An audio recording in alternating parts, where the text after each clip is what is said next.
While Donald Trump was president, he said he wanted generals like Adolf Hitler had. I need the kind of generals that Hitler had, Trump said in a private conversation. And to be praising Adolf Hitler is dangerous, and it's also disgusting. Within hours, I was able to collect more than a dozen individuals, several who were firsthand sources saying that never happened. This is shameful reporting from The Atlantic, in my opinion. So the Harris campaign has just dropped their October surprise on Donald Trump. I know we've all been waiting for this. We knew it was coming. It must be something crazy, something new, right?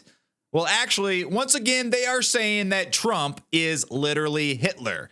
A so-called news outlet called The Atlantic dropped a story that has been picked up by the mainstream media and is being talked about by not only Kamala Harris and her campaign, but the White House itself. Learned that Donald Trump's former chief of staff, John Kelly, a retired four-star general, confirmed that while Donald Trump was president, he said he wanted generals like Adolf Hitler had. Donald Trump said that because he does not want a military that is loyal to the United States Constitution. He wants a military that is loyal to him. And to be praising Adolf Hitler is dangerous, and it's also disgusting. So just to be clear, when you said we do agree, President Biden believes that Donald Trump is a fascist. I mean, yes, we have said. He said himself.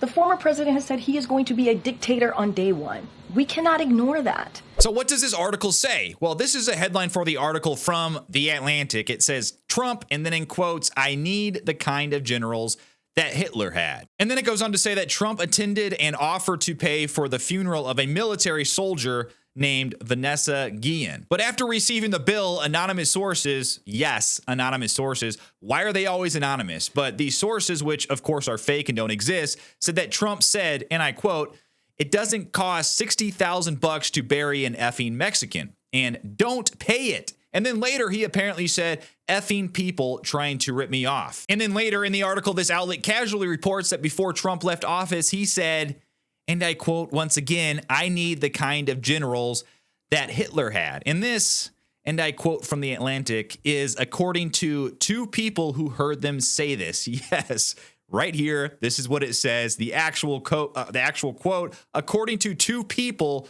who heard them say this. And then also he said people who were totally loyal to him and that follow orders. But the mainstream media, of course, has picked up on this article and is reporting about it as if it has any credibility whatsoever, even though the sister of Vanessa Guillen herself has come out and said that this is completely false. But that, of course, does not matter because here is Joy Reid sinking to a new low, pretending like the story is real. General Eaton, I read this piece in horror.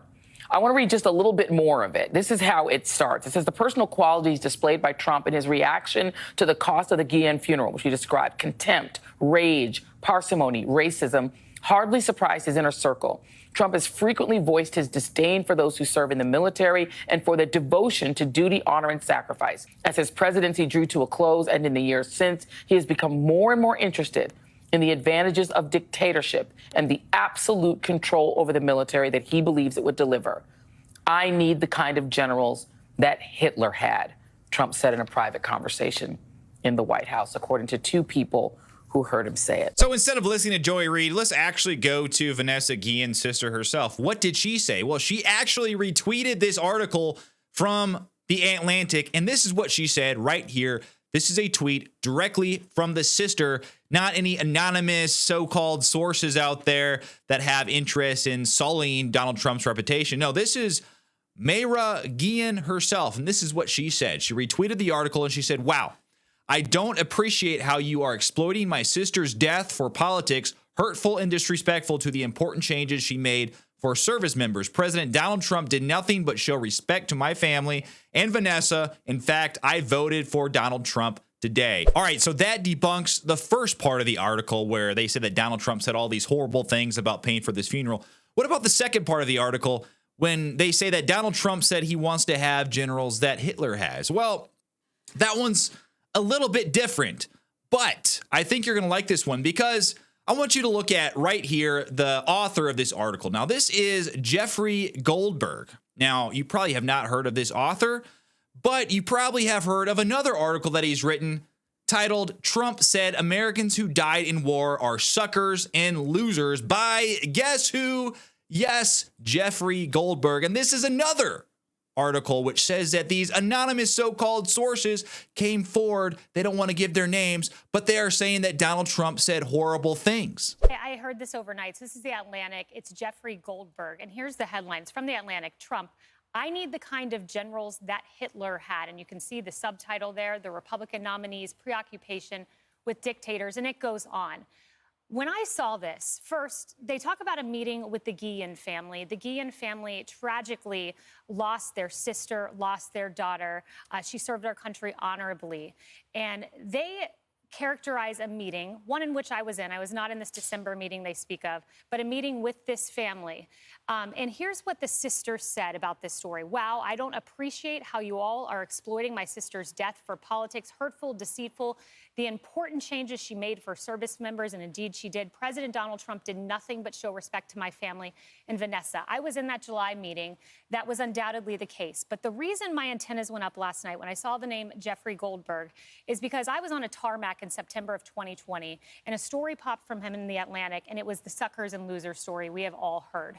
Within hours, I was able to collect more than a dozen individuals, several who were firsthand sources saying that never happened. Zach Fuentes, who was an aide of John Kelly, came out and said that never happened. We found contemporaneous documents disputing the reporter who said Trump did not go to the cemetery, not because of a bad weather call. John Bolton's book disputes that. We found a contemporaneous document to dispute that.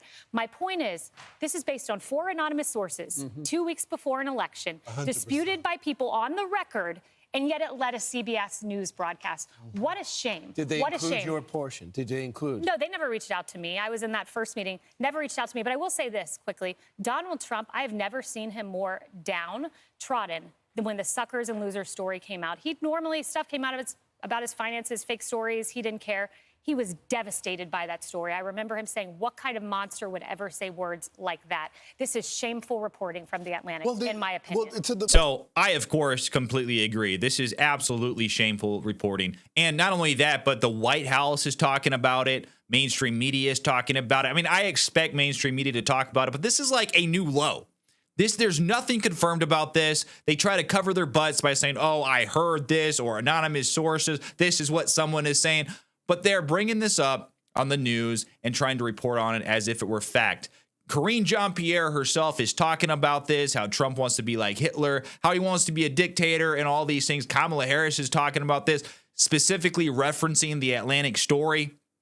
How low can Kamala Harris, her campaign, the mainstream media, the White House, how low can they stoop? Because every single time they go low, they go even lower because it just does not work. They have lost all credibility completely.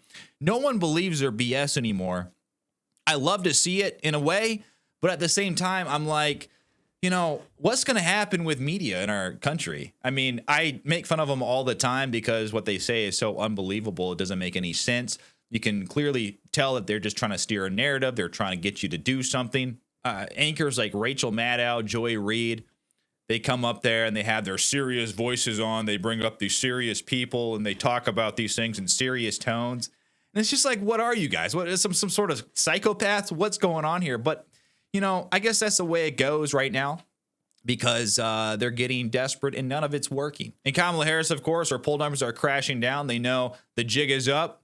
So they're willing to try just about anything to try to prevent Donald Trump from getting back into the White House. But what do you guys think? What do you guys think about this video? Let me know down below in the comments. Like, subscribe to my channel. I'd really appreciate it. But until then, I will see you on the next one.